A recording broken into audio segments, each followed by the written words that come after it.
একটা ভালো মন বদলে দিতে পারে একটা খারাপ জীবনকে। একটা খারাপ মন নষ্ট করে দিতে পারে একটা সুন্দর জীবনকে। তাই সুন্দর মানুষকে নয়, সুন্দর মনকে খোঁজো। কাউকে ভুল বোঝার আগে তার পরিস্থিতি একবার ভেবে দেখার প্রয়োজন।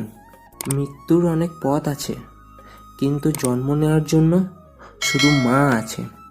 যারা স্বার্থের টানে দূরে চলে যায় তারা কখনো একে অপরের আপন হতে পারে না।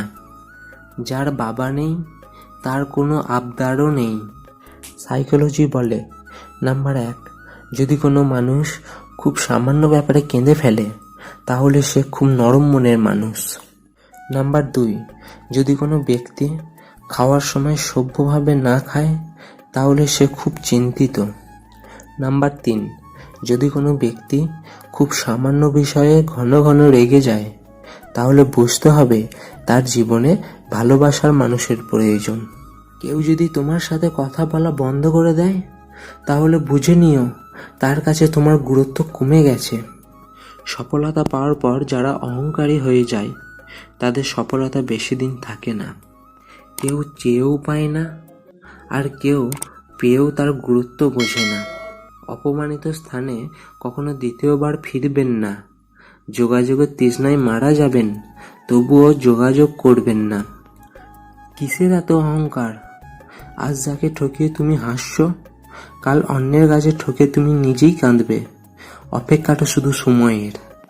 ধাক্কা এমন একটা জিনিস, যতই খাবেন ততই শিখবেন। তুমি নিজে থেকে যদি একবার শক্ত হয়ে যাও, কেউ তোমাকে দুর্বল করতে পারবে না। যারা তোমাকে সাহায্য করেছে তাদেরকে কখনো ভুলে যেও না। যারা তোমাকে বিশ্বাস করে তাদেরকে কখনো ঠকিও না। অনেক মানুষ ভালো নেই, অথচ মুখে কি স্নিগ্ধ সুন্দর হাসি। একটা মানুষের দুটো গল্প থাকে, একটা সে সবাইকে শোনায়, অন্যটা সে সবার থেকে লুকায়। কখনো কখনো আমরা উত্তরটা জানা সত্ত্বেও প্রশ্ন করি, আসলে শুধুমাত্র প্রিয় মানুষটির মুখে শুনবো বলে। ভুল মানুষের মায়ায় জড়িয়ে গেলে না সেখানে আর থাকা যায়, না নিজেকে সহজে ফেরানো যায়। না কারোর অভাবে বাঁচো, না কারোর প্রভাবে বাঁচো, বাঁচলে নিজের স্বভাবে বাঁচো। প্রিয় মানুষের প্রিয় হতে না পারার মতো বাজে অনুভূতি আর একটিও নেই। চিরদিন কাহারও সমান নাহি যায়, আজকে যে রাজাধিরাজ কাল সে ভিক্ষা চায়। কিছু কিছু মেয়ে আছে যারা রেগে গেলে চোখে জল এসে যায়। অন্যকে ভুল প্রমাণ করার জন্য কখনো আঙুল তুলবেন না, কারণ যদি আপনার একটি আঙুল তাদের দিকে নির্দেশ করে তবে 3টি আঙুল আপনার দিকে নির্দেশ করে। ভুলে যাওয়াটা সহজ, ভুলে থাকাটা কঠিন।